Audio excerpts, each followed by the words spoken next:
Welcome back to the Owner Operator Podcast. I'm your host, Austin Gray, and in this episode, I have Kriss Berg joining me. Kriss is a serial entrepreneur. We got together a couple weeks ago on the mountain, skied for the first time.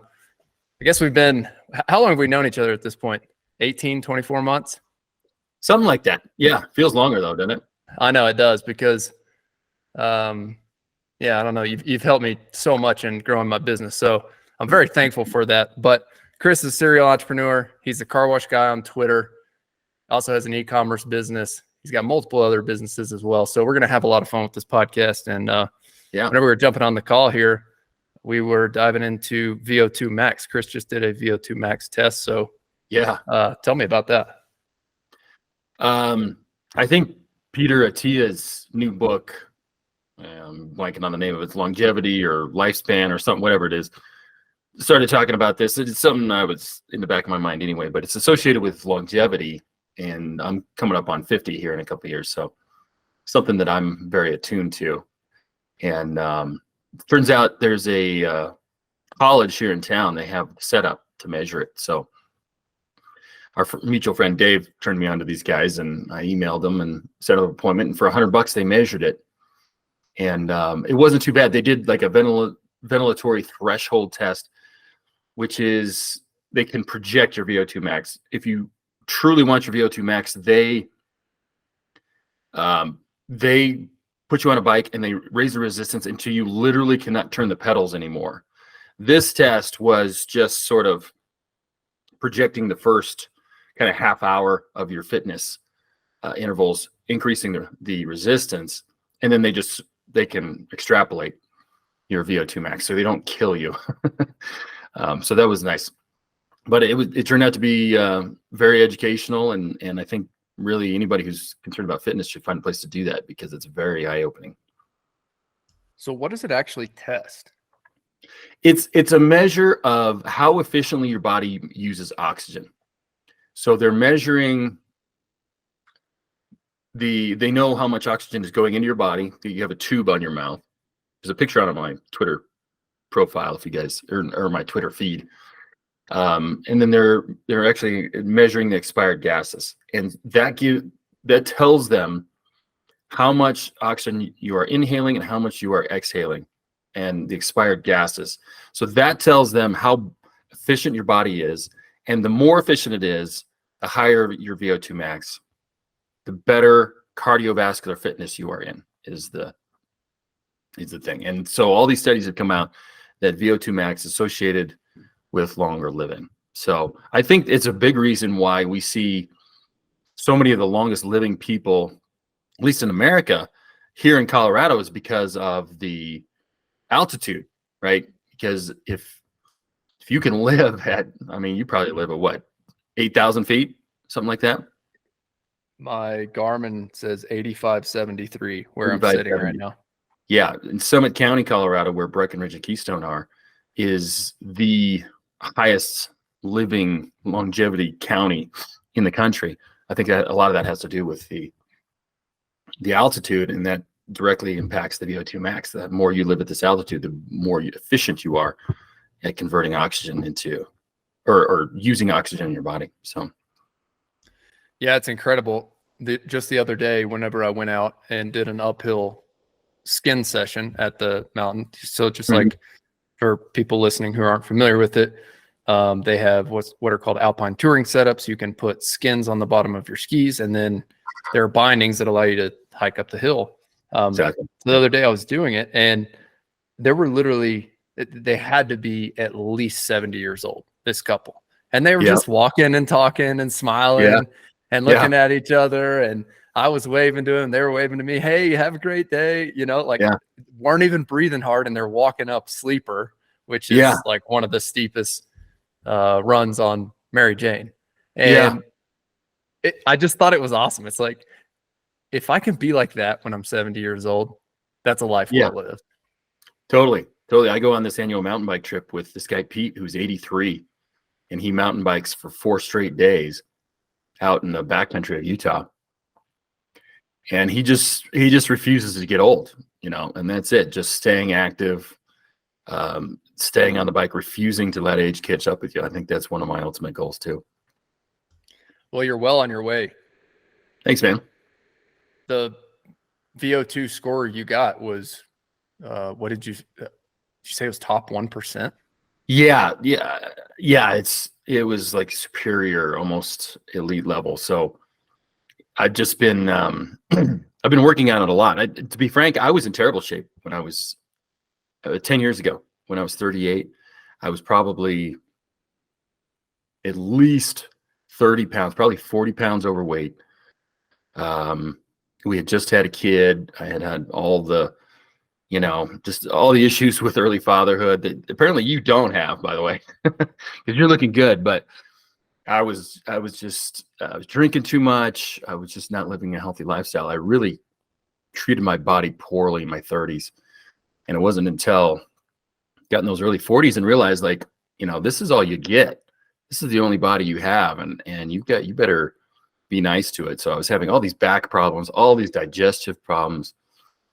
And I just decided to get healthy. And it's been really about a 10-year quest now, I guess. And so I can honestly say now I'm in better shape than I've ever been, even in high school when I was playing football and playing basketball all the time. When I was constantly moving, I was not nearly this strong, or I'm sure my VO2 max wasn't this high. So it's just been a lifelong quest, or a 10-year quest, I should say. What do you do for training? Right now I'm doing a lot of these functional fitness classes.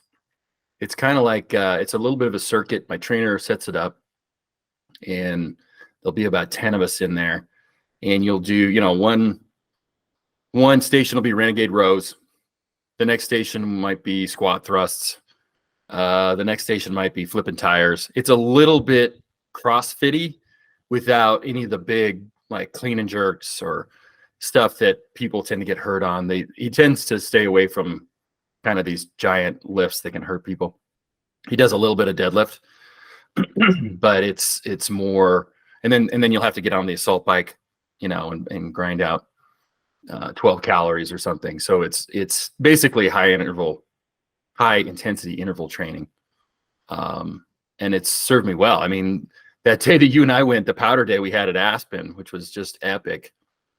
I had a lot of similar powder days when I lived in Steamboat, but I was good for maybe 5 or 6 runs. I could do about 2 hours on a good powder day. You and I went for 5, and I was still crushed, but the next day I was fine. I didn't really feel sore. I wasn't completely out of it for the rest of the week. Yeah, you were ripping that day. It was incredible. Like those first 2 runs, I was like, holy crap, my quads were on fire. Yeah, I have to keep up with this guy all day. Well, you were right there with me, dude. I was chasing you too. This was definitely a two-way street. I love it that the only video I got of you was on the last run when we're just absolutely both wiped. My legs were just cooked too. And you posted that one. I was like, oh, I know. Yeah, you posted one from like 3 hours earlier. And actual powder going down a cool run. We're just going right down the lift line on the last run of the day. Right. Anyways, let's jump into some business stuff, because I've had so much fun going back and forth with you early on. I really don't even remember how we met. I know it was on Twitter, but I think I found out that you were in Winter Park, and I might have reached out. One of us reached out when we realized we were both in Colorado. Yeah, for sure. And then I think one of the early connection points was the fact that one of your first businesses that you were in was sewer and water excavation. Yeah, that's right. And me being in land clearing and then also doing some of the dirt work, I really didn't have a direction when I started. It was just like, I'm going to get a skid steer and I'm going to go start charging people money for whatever services I can offer. Right. And I love that. That's what attracted me to you in the first place, because you were just like, I'm just going to go figure this out. Twitter is full of this sort of latent anxiety about what should I do? What should my business do? And you post a business idea and you'll get all these people weigh in why it's a bad one, or, oh, I'm really going to do this. And you just hear so little about people who are in your position actually doing things and actually just getting after it. And so much of Twitter at the time was about buying a business too. And I was on the camp that, like, your first business, I think it's in a lot of ways, especially for a service business, it's a lot less risk to start it.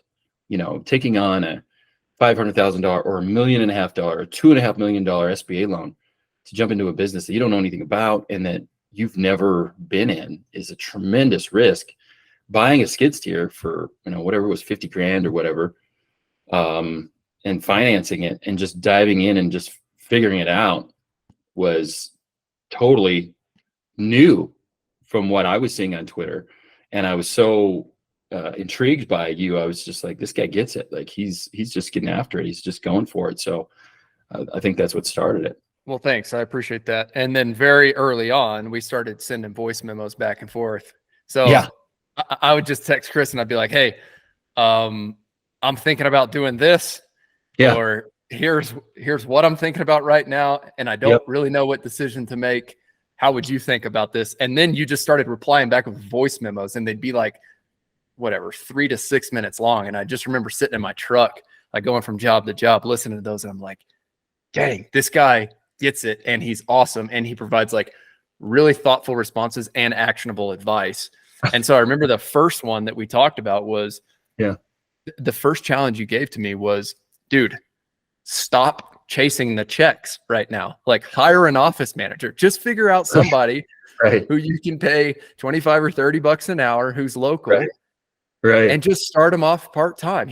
And you were just like, that person exists in your county. Like, I promise you they exist. Just go find them. Yeah. Well, and of course, all this comes from the experience of me screwing this up, because my first business with the excavation company, I did everything and finally hired out a person, what many would call an office gal, just to answer phones and run the invoices and, you know, open the mail. And God, I did all that stuff for years and realized it was just killing myself. So all these things, you know, I wasn't smart enough to know them. I had to figure them out through experience and mistakes. But I remember we talked about getting you some help. Delegation is, I think, a skill that so many early entrepreneurs especially really fall down on, that they feel like they need to know every part of the job. And so they start doing everything and they never let it go. And that's been my big push over the last probably 5 or 6 years, is saying no to as much as possible, because a lot of this stuff comes from the bottom. Even when you have people working for you, they will tend to push stuff on you. Like, hey boss, can you do this? Or hey boss, this needs to get done.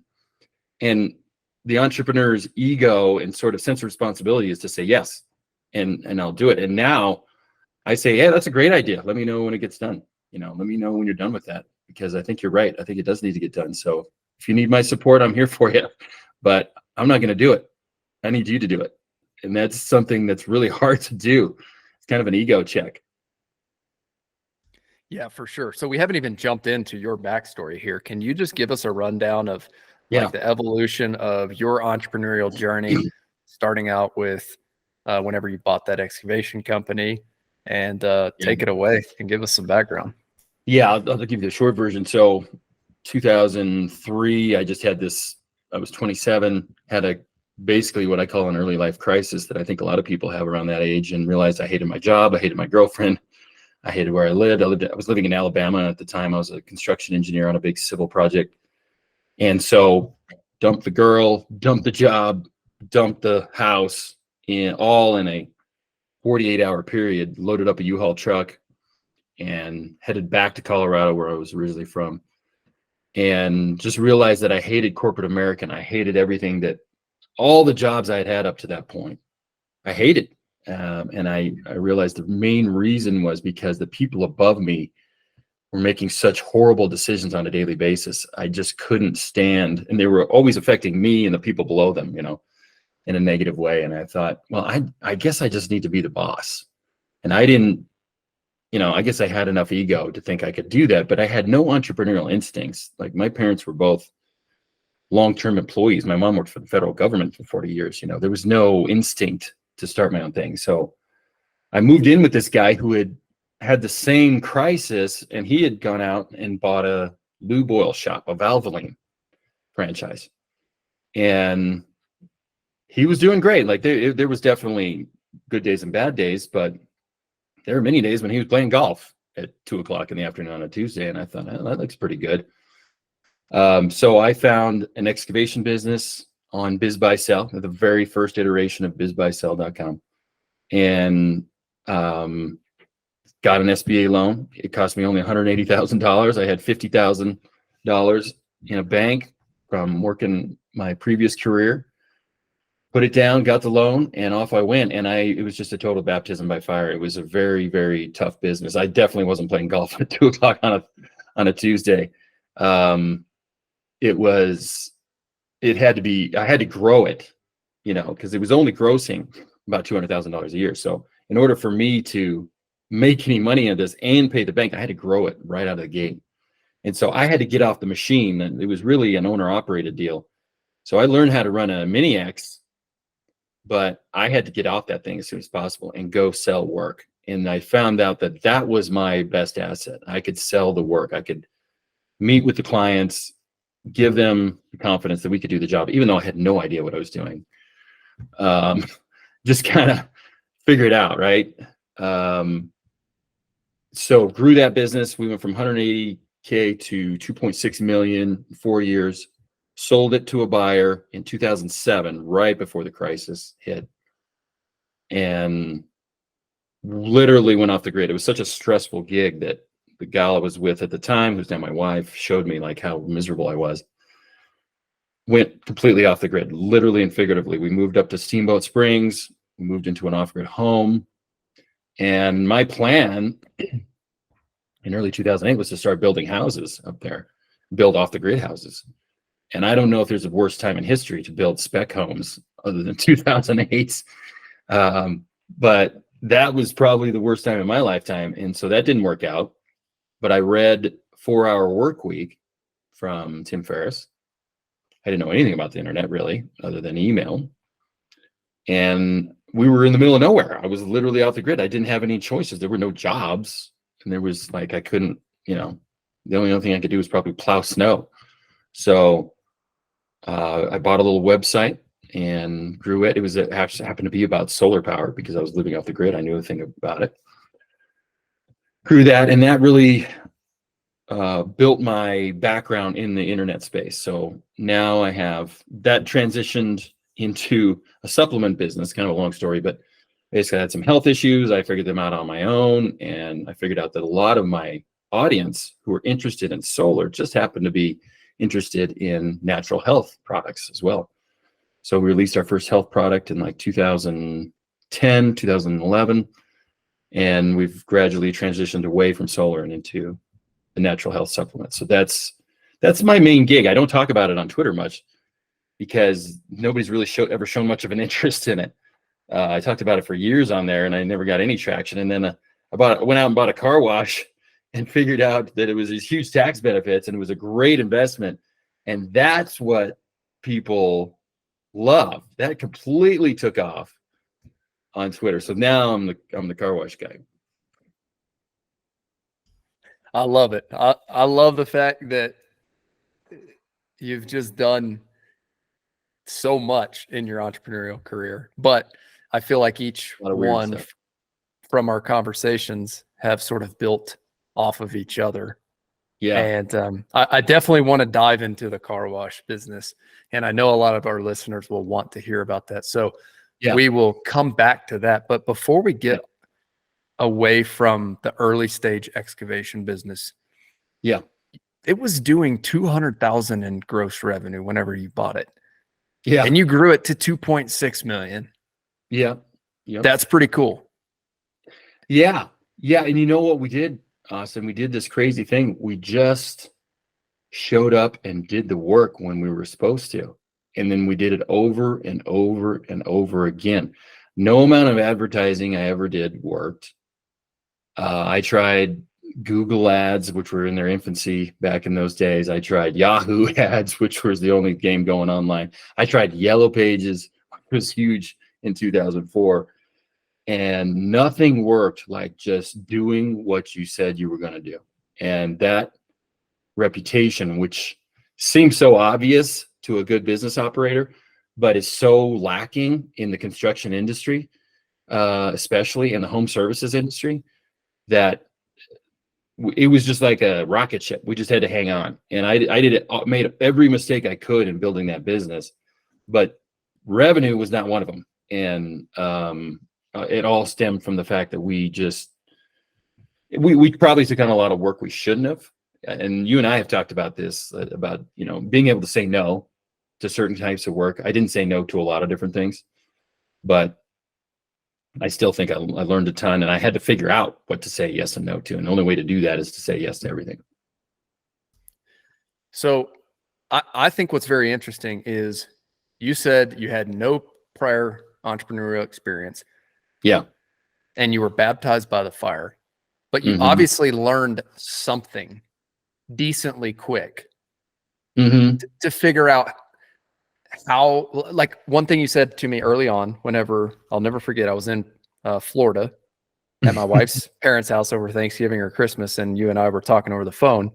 Yeah. And I was asking you more about the excavation business, and you said, yeah, I was in the machine in the beginning, but very quickly I figured out if I wanted to grow this thing, I had to get myself out of the machine. Yeah. Right. So that was sort of the first step. And I think yeah, that's important for a lot of our listeners, because that was one thing you challenged me early on, is not only get an office manager, but I think one thing you said to me was get out of the machine quicker than you think you should, and do sales longer than you think you should. Yeah. Yeah.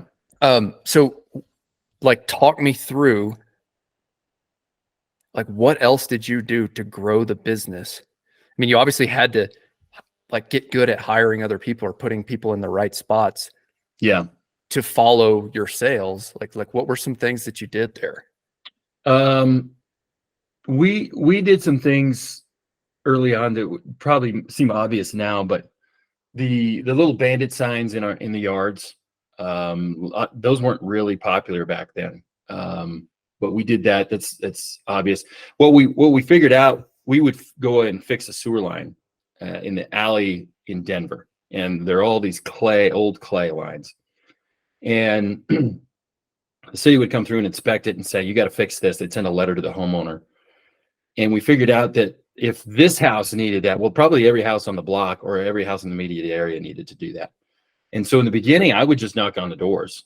And it started off as a conversation and saying, hey, sorry for all the noise and the racket. Your neighbor's got a sewer line problem and we're going to fix it. But, the alley's going to be gummed up and all this stuff.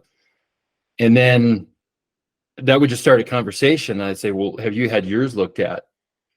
And a lot of times they had, and I said, well, you know what? I'm closing this alley anyway. I'm here. All my gear is here. Why don't we just do yours? I can do it tomorrow. I can do it this afternoon or something like that. And it actually got to the point where I would do 5 or 6 in an alley over a 2-day period. I would charge just a little bit less, but instead of making, say, $4,000 in that alley, I was making $20,000, and it was bundling jobs.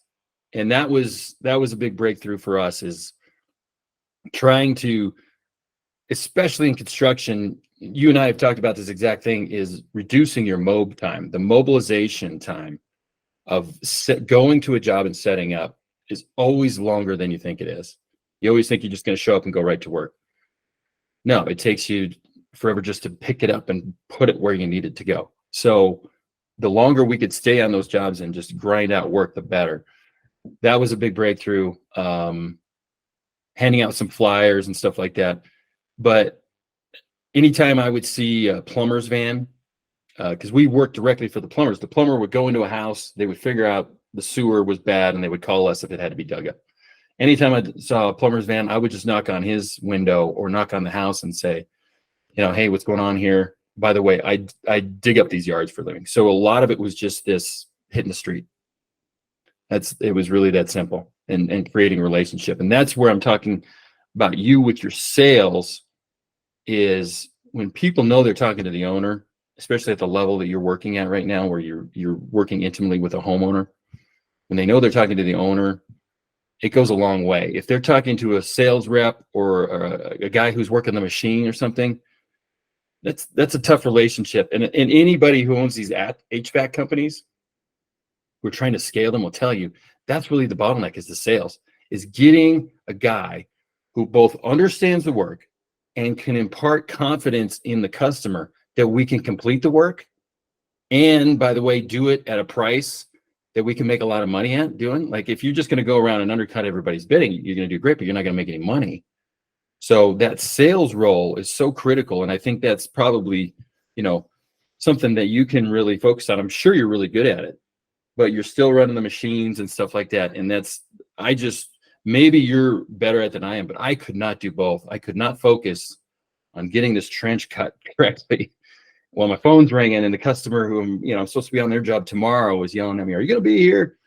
I just couldn't multitask like that. And I think the business benefited from me from just focusing on those customer relationships and the supervision of the guys instead of the completion of the work.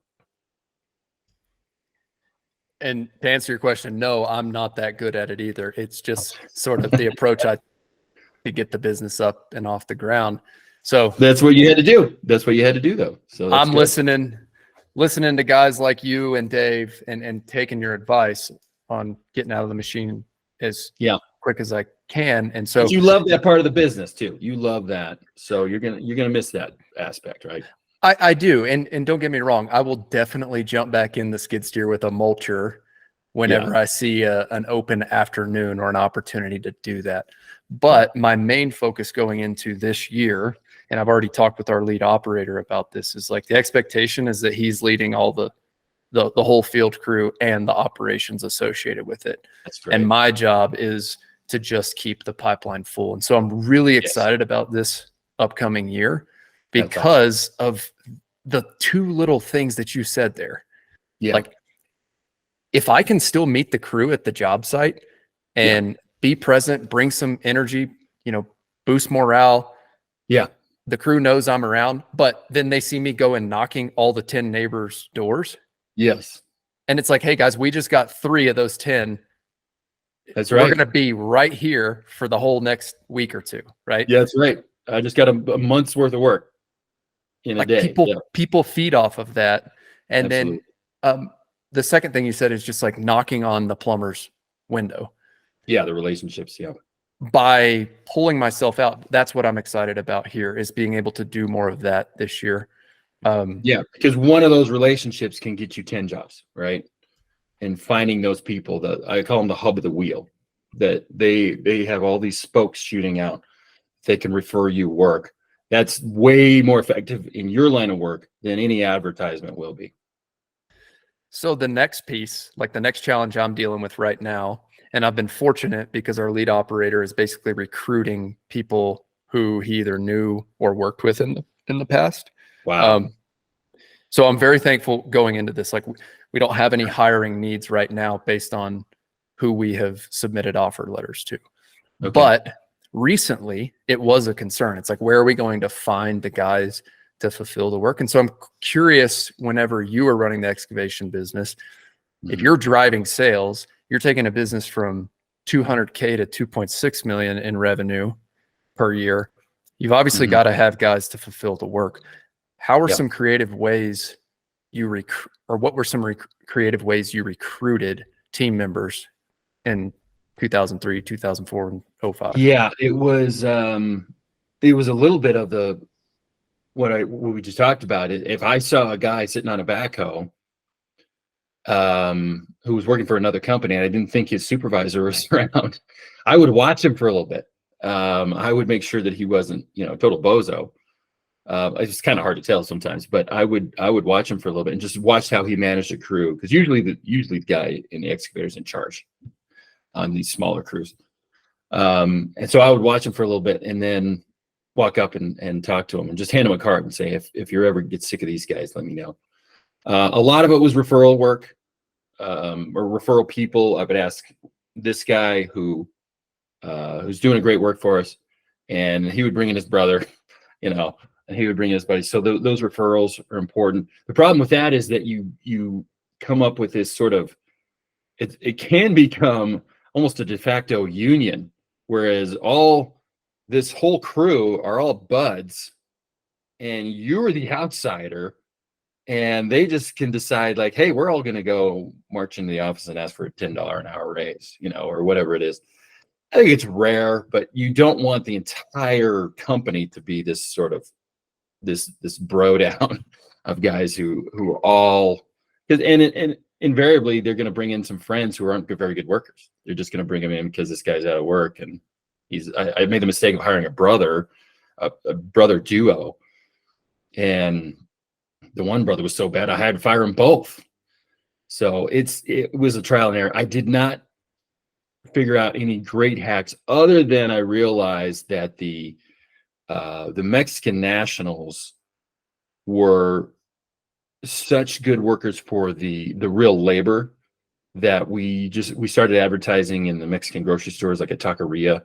There was also some Mexican newspapers, and we had a flood. Like, we never lacked for people in that. Now, in the small mountain towns where you are, that's a little trickier. You don't have quite that population, but that was a game changer for us because we could just snap our fingers. We could literally say, I need 2 more guys tomorrow, and they would just show up. And that's one benefit of our immigration situation right now. Dude, I love working with Hispanic workers. I get to practice Spanish, and I don't know, I grew up working around them. I worked I tell you what, growing up. I have never seen anybody out working. Definitely. Absolutely. They work their tails off. And if you tell them, hey man, I need you Saturday and Sunday, they'll just show up, and there's no complaints. And I consider myself a patriot, and this is a touchy issue. I tried to hire, we would have to pour a lot of concrete because we were cutting a lot of concrete. We would hire union concrete finishers, and they would complain, they'd be late, or they would be literally calling me like, hey, you got to bail me out of jail for me to come work today. And it was like, what? Like, how do you guys live like this?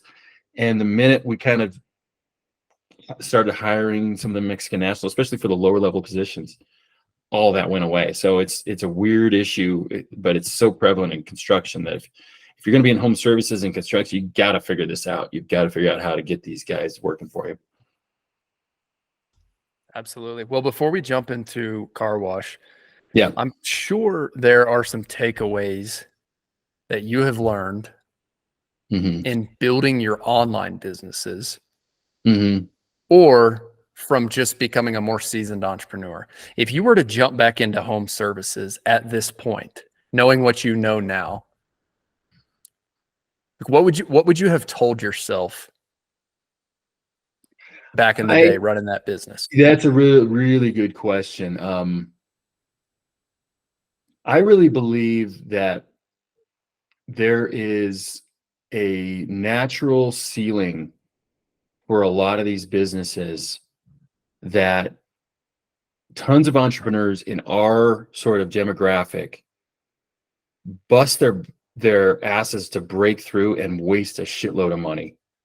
And if I had kept my crews at I had about 4 crews, about 16 guys that were really tight and really good, super efficient. As soon as I went to 20 and 25, everything fell apart. And all of a sudden, my stress level went up, my income went down, and I just hit the wall. And that's when I burned out and sold the thing. If I had stayed at a level where I could manage the guys, and I had the office gal running the back office, I truly believe I was making, probably in today's dollars, I would have made close to, because that 2.5 million probably would have been somewhere, let's say 5.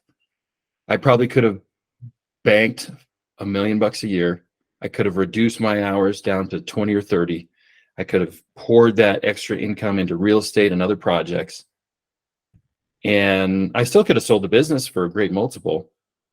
But instead, I just completely ran myself ragged trying to grow that thing. I had this in my head that we were going to be this $100 million company.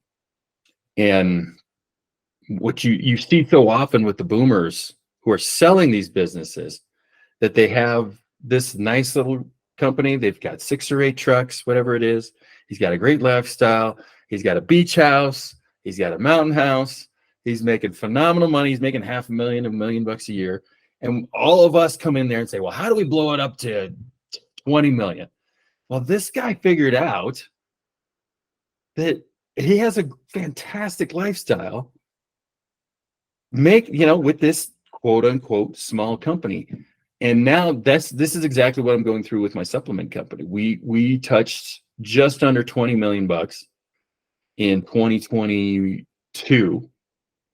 We were 18 million, and we spent the last 2 years trying to break through that mark. This year we're down to 8 million, and I will make more money this year working less than I ever have. And now I have the energy and the time and the bandwidth to go after car washes and to do these other things. And so it's really hard to internalize this and to sort of limit your own ambition. But every business has this, what I call the curve of enthusiasm, right? You get into it and you're right in that steep slope right now. You are loving it, man. And you are crushing it. You're hiring great people. You're in the steep curve. I'm guessing you're probably going to double your business again this year, right? In another 2 or 3 years, you're going to reach a point where it's like, do we blast? Do we get through the orbit and really get into that $10-20 million range? Spend a lot of money to get there, hire a lot of people that we don't know, move into regions that we can't control as well, maybe into verticals that we don't understand as well? Or can we just sit right here and I have a $5 or $6 million top line business and I'm putting anywhere from 20, 30, maybe 40% in my pocket? And can I just be happy with that? And then find another little, maybe I'm doing real estate, maybe I'm doing podcasts. Like that's where I wasted a ton of money, even just a couple years ago, trying to, that ego, right? Chasing that top line. I got to have that $20 million business. And then I got to have that $50 million business. And then I want that $100 million, right? Now, I'd like to think, ask me again in a couple years, Austin, because I may change my mind. But I'd like to think now that I've really let go of that, and I'm very, very happy. I've let go of the status symbols of the top line revenue, let go of the, chasing revenue for revenue's sake. Now all I care about is that bottom line, baby. And if I can make 7 figures and not work that hard and have a bunch of fun side projects and get to talk to Austin Gray on a podcast on a Friday afternoon, I am really, really happy with that. And ride the White Rim Trail. And ride the White Rim mountain bike trail and mash POW on a Tuesday in Aspen with my buddy Austin. I mean, to me, that's living, The guys I know that do have a $100 million company, they cannot do that. They do not have the time and the bandwidth for that. That is a 60, 70, 80 hour a week gig. I believe that's one reason we've connected so quickly early on, because I believe that we share a very similar, it's like, I'm going to try to verbalize this. Yeah. There is this internal drive to always do more. Yeah. And you and I talked about it over beers after smashing PAL that one day. and it all comes back to the ego. But when I was driving home that night, I was thinking about it. I'm like what number, first and foremost, I think the answer for entrepreneurship is what number do you need to take care of your family? Because that is an important thing. It's very important to make sure that your kids have a roof over their head and they have food on the table. And I get a lot of motivation from that. I'm always trying to do more in whatever I do. Mm-hmm. The hardest thing for me to do is to pull back and just accept where I am and be happy with where I am. It's hard. But when I left that day, I'm like, dude, if I can build a business right now, in an area that I actually enjoy, if I had to be out in the field, I enjoy doing that, and I enjoy being here in the summers of Colorado, and I get to go ski in the winters in my slower season, and the business still has enough cash flow to keep our employees on and keep their expenses paid and whatnot. Like, why can't I be happy with that? And that's where I ultimately got to that night. And I was like, you know what? I'm 32 years old. Let's stop trying to build $100 million business by the time I'm 33 and be okay with where we're at right now. Build a great business that prioritizes the health of our employees, the lifestyle they want to live, creating situations and opportunities for them to have a fulfilling work life as well. That's right. And then be happy with the fact that you live in a place that you enjoy and get to go enjoy skiing with a friend on a Tuesday afternoon. That's right. That's right. And the odds of you being super passionate about building a land clearing business 5 years from now are probably pretty low. Your energy is kind of tap out. And at that point, it's a great time to sell it. You can sell it for a really good multiple, or find somebody to run it for you. At that point, maybe you have somebody who can just manage this thing. Like you will have the institutional knowledge within that business. Maybe it can run itself, and you can go do something else. You can decide, I want to build houses, or I want to buy the local Ace Hardware, whatever it is, because I know how you are. You had a coffee shop, you had co-working space. You're probably going to get bored with this at some point, right? And the odds of you being so dedicated to land clearing specifically, and that excavation stuff, that you'll have the energy and the willpower and all that stuff to carry it through the monumental task of getting that to 100 million. It's so hard, and it takes so much energy and so stressful that I think there's nothing wrong with realizing, I don't need that. I don't want that. And maybe you decide you will, but I think the vast majority of entrepreneurs discover they don't, and they waste a lot of time, energy, and blood, sweat, and tears to figure that out. Well, I think it comes back to one thing that I've heard you talk about a lot, is a lot of your motivation for entrepreneurship was freedom in the beginning. Yes. Yeah. And I have a lot of that as well. Do I want to build a great business? Absolutely. But if it comes at the sacrifice of me being able to spend time with my family after 5 p.m. or being able to slide out on a Thursday afternoon in the winter time, like, I live here for a reason. That's right. And so I think that's where we share a similarity. Yeah. For our listeners who are listening to this right now, I think you hit on something that's very, very important. The boomers who are selling these businesses right now. Mm-hmm. I think it's worth taking note of. Like, where is that business right now? Yeah. We just asked Kriss, what would he have told himself? He said, after 16 employees, it got way higher stress and way lower income. Yeah. Yeah. We don't give these boomers credit enough, right? We kind of think they're kind of old fashioned and, oh, he doesn't even advertise. Well, maybe he did. Maybe he tried every kind of advertising there was for 20 years and just figured out, all I need is these 4 guys and these 4 trucks, and I just have a full pipeline, and all my customers referral, and I don't have to waste money on that on Facebook, or whatever it is. I think we give ourselves a little too much credit, like we're going to come in and figure something out that they didn't. And a lot of these guys are smarter than we give them credit for. They're so much smarter than we give them credit for. And they show up in, for example, one of the retired loggers in town, who's like the best known logger in our area. And he retired a couple years ago, sold all his equipment. He shows up at my house. He's related to the sales rep for my equipment. Shows up in my house in overalls, in a flannel shirt. Yeah. But apparently the dude's got real estate all over Florida, right?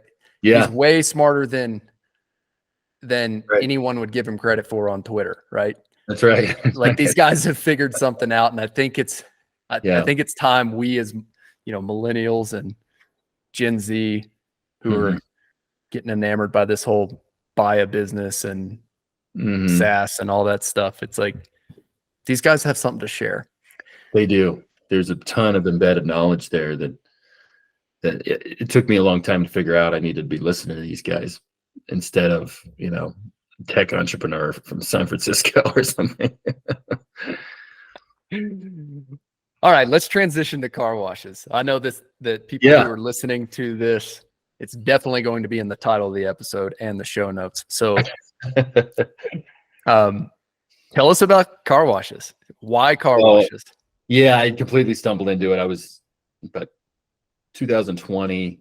I'd been looking for a kind of a side gig. I was a little bored with the supplement business, if I'm honest. And at that time, Sweaty Startup and these guys really had just started talking about storage. And so I went after storage. I figured, I found a local friend of mine here, right where I live, who our families are really close, and he has a business, and he had an interest in self-storage too. And so we started doing the whole method. You write the letters and you make the calls, and we figured out in a hurry that either storage is so good that nobody wants to sell it, or nobody liked us because we couldn't even get a call back for the most part.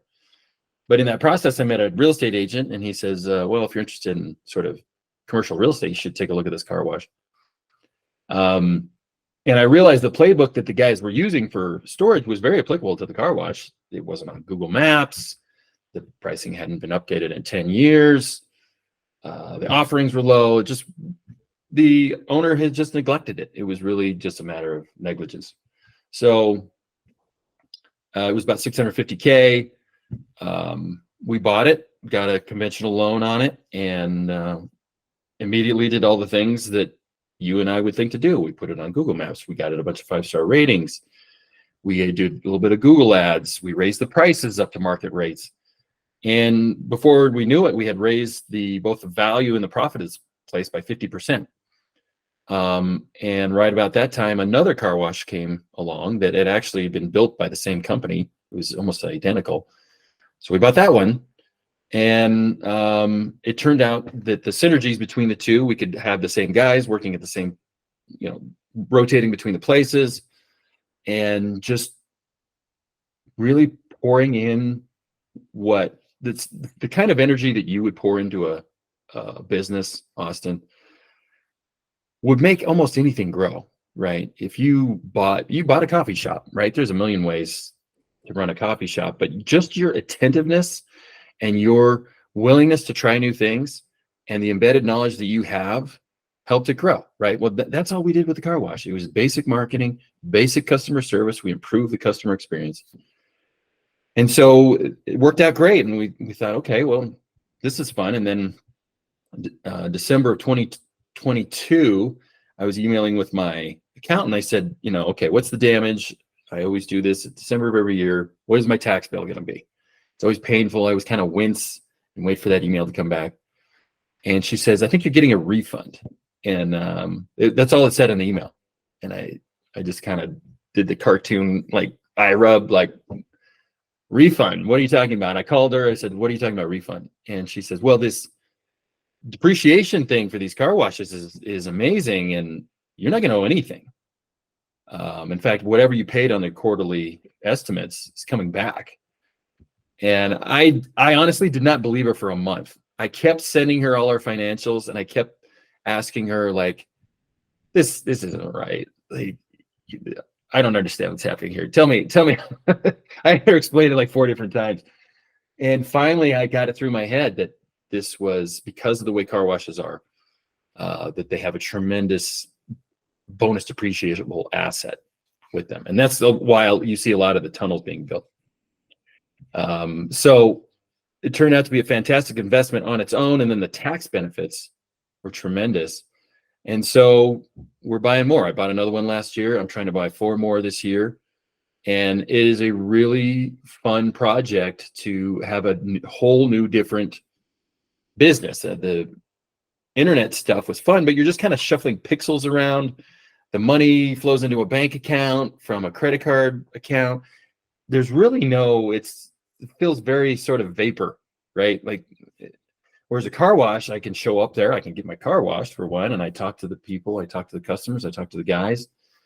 We talk about building new stuff and installing new stuff, changing the signage. It's very physical and it's a very satisfying thing, and our system works. We've raised the income at the latest car wash. We've owned it only for 40 days now, and we've raised the income at that place by about 39%. So we've got this playbook now, and we're just going to keep rolling with it until it stops working, or until we hit that ceiling where the income goes down and the stress goes up. Yeah, for sure. Can you just tell me like what are like the first 5 to 10 things that you do, or maybe it's 3 to 10 whenever you buy that car wash? At a car wash, first of all, we make sure the prices are at the market rates. We also go in and make sure that everything's working. It's amazing how many times we go into these properties and we talk to whoever works there, and they're like, "Oh yeah, that hasn't worked in years," and the previous owner just didn't care enough to get it fixed. And that flows through all the way to the customers. If the customer knows that this thing doesn't work here, and whether it's the re-soak or the tire soak or whatever it is, they're going to stop coming. So we immediately fix everything, get everything running. It usually doesn't take as much money as you would think. We figured out that we spent about $1,000 total on this place to get everything working correctly. And then we've stepped up the marketing. We do Google ads. We get a bunch of 5-star reviews. And we clean up, like the place we just bought, it was completely trashed out. There was trash everywhere. There was weeds everywhere. We cleaned all that up day one. And literally the day we closed, we had that stuff cleaned up. And just, we think about what the customer is going to think when they arrive at this place. How is it? Is it well lit? Is it obvious what to do? There's some people who don't know how to work a car wash. Seems obvious to you and I, but there's some people who will literally drive up and like, how does this work?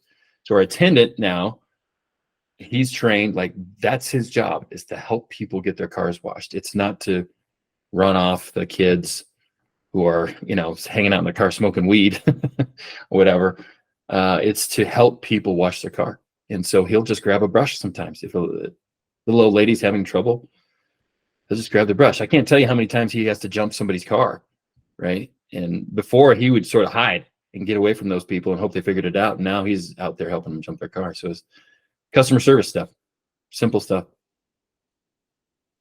Is there any scenario where a future exists of like one-time upsells for that person just having some sort of card reader? Like, do you want to just stay in your car and I'll just knock this out for you? Yeah, we've talked about that because there's some guys who are actually at our car wash now who want to do detail work. And so we're trying to figure out, how would this work if we just say, here's the package, here's the cut. So there's absolutely opportunities for that. And then, there's most of our car washes, we have automatic car washes as well. So try to get people onto a program, a monthly membership program with that too is a big part of our upsell proposition. So like part of running my business, we get dirty equipment. Mm-hmm. So people are going to start seeing a trend here. Like I'm really interested in the wash industries because I am dying to pay somebody to clean my equipment. And nobody offers the service. So like ever since the middle of this summer, I've been talking to Spencer, the Wash Boss dude. I've had him on the podcast. That episode is actually dropping tomorrow. Nice. For creating Power Wash. He's built businesses up in Canada, all on like industrial fleets, fleet washing, truck fleet washing. Kind of more like the industrial and commercial side. But for car washes, so the reason I'm interested in this, because every time I go to wash my piece of equipment, they put some sort of limit. Why are the limits there? Like I would literally spend $30 to $40 if that card reader would let me. That is one of the main things we do is we raise the limit. Yeah. And the reason that it's there is because a lot of people forget to push the stop button. They drive away. And then if the limit's at $30, it'll charge them $30. But if we have an attendant there, we specifically tell them to go and make sure that you're pushing the stop button, and we raise the limit to $25 to $30. And we try to attract people like you because there's literally a car wash in town. It's called the Grand Junction Truck Wash. And the mean old gal who owns this place sits in her Cadillac on that lot. And if you show up with a dirty truck, she will run you off. big muddy vehicle, like I'm sure all of yours are, she will tell you to go away. And I can't wait to buy that place, because I will literally, the first day, we put up, our motto is, we love your mud. Just come in here and spend 2 hours, spend 3 hours. I don't care. As long as the meter's running, I don't care how long you spend in the bay, and we'll clean up the mud. You just get out of here, get a clean car. But a lot of people got into this industry thinking it was passive. It kind of got this weird reputation as a passive business, like you just show up and dump the quarters once a week. It's not that at all. And if you treat it as active, you attract more customers, and you end up paying for your more labor and all the cleanup you have to do. It pays for itself because people are spending more money. Yeah, I've just never understood that. Like every single self-serve car wash I've been to, it cuts me off at either like 5 minutes or 10 minutes. Yeah, like $10. Yeah.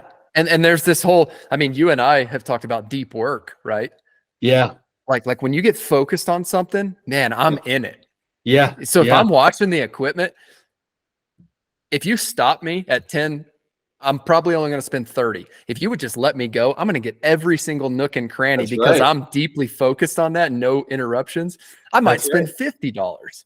Well, that's what a lot of people do. And as soon as the thing beeps at them and says that you're done, they're like, okay, I guess I'm done.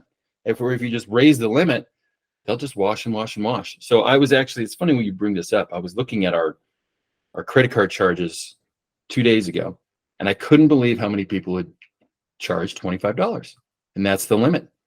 And I realized, well, what if we just raise it to 30? And if they call and complain like, hey, I didn't, I drove away and didn't push the button, I didn't mean to spend 30. We just give them their money back. We give them all back. I don't say, well, how long did you use? Or I just give them the full $30 back, or the 25. But now I'm like, well, shit, maybe that'll be 50, right? If I'm going to help people like you, maybe I'll just do that. I guarantee you I would easily spend 40. Yeah. And so, for example, like when we landed that federal project, we had to clean every single piece of dirt, dust, grass, branch, you name it. Every single splotch of grease had to come off. Wow. For all of our equipment. So I'm sure Grand Lake car wash guy is having a great year or a great week in Mexico on vacation right now because of how many pieces of equipment we brought in and spent at least $50 on each piece to get it perfect. So we had to inspect in. Then in the middle of it, get this, we had like a week downtime. So of course, I'm not just going to sit around. I start calling some of our other customers and line up like 3 jobs in Grand Lake, and we go bang those out during the week. Well, guess what? We got to do again. Run everything back through the wash stuff. So once again, that was another requirement of the $50. government. That was a requirement of the government contract that the vehicles were clean as they come in. Oh yeah, trucks, trailers, nothing could have a speck on it. And look, I took it very serious because I'm like, this is my one shot to get in with the National Park Service. Yeah, no kidding. So you don't play by the rules, absolutely. I mean, on that mobilization day, we spent 2 full days cleaning our equipment leading up to taking that over. Wow. That is wild. Anyway, it's cool. That's great news for me. So that was my next question is, as a car wash owner, do you encourage or discourage people with heavy equipment to come in, like skid steers? We encourage them. Yeah, bring it, man. Bring it.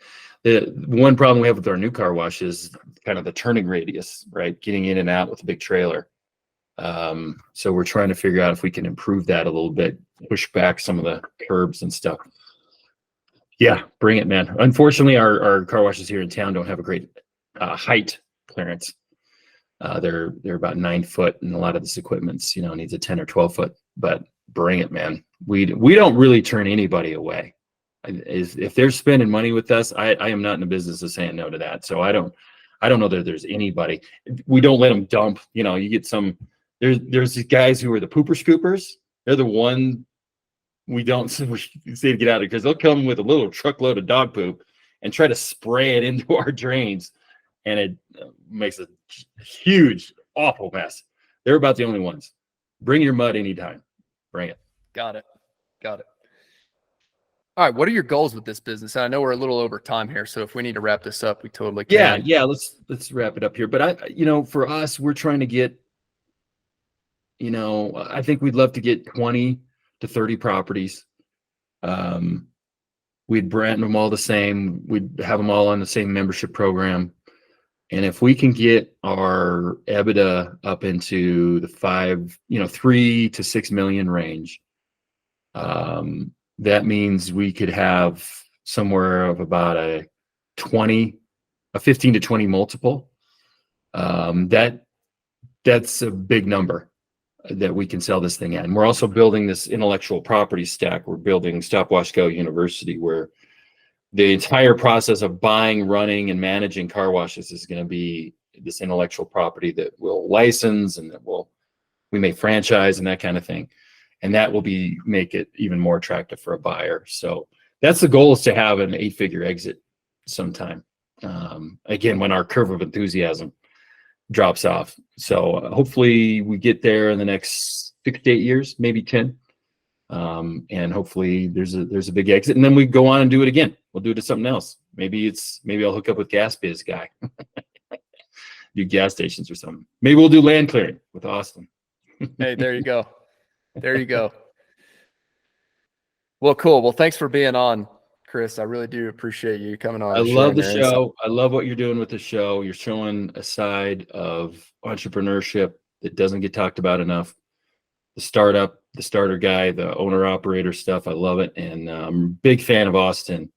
Have been for a long time now. And I can't wait to see where you go, what you do. Thanks, man. I really appreciate that. Well, thank you guys for listening to the Owner Operator Podcast. Once again, this is Kriss Bergethon, who has joined us, the car wash guy on Twitter. Where can people find you online? Yeah, jump on Twitter. Just Google or search on Twitter for car wash guy. I have the big yellow sign behind my head. And if you're interested in this car wash stuff more, you can go to taxfreecashcow.com. We built a course how to find, buy, and run your first car wash.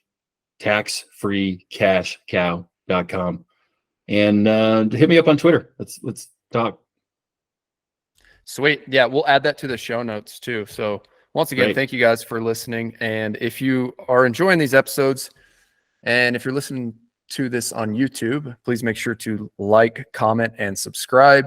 Any subscriptions really help us get these episodes out to more people who are interested in starting service-based businesses. If you are listening on Apple or Spotify podcasts, please make sure to like and follow. And we would greatly appreciate a 5-star review. 5-star review means the world to us. We set the standard in our service business that we are delivering 5-star service. We are committed to doing that. And I've transferred that over into the podcast as well. I want to make sure that we're bringing on people who have the same type of mindset, 5-star mindset. So if you would, please leave us a review right now. And with that being said, we'll wrap this episode up. We'll see you guys in the next episode.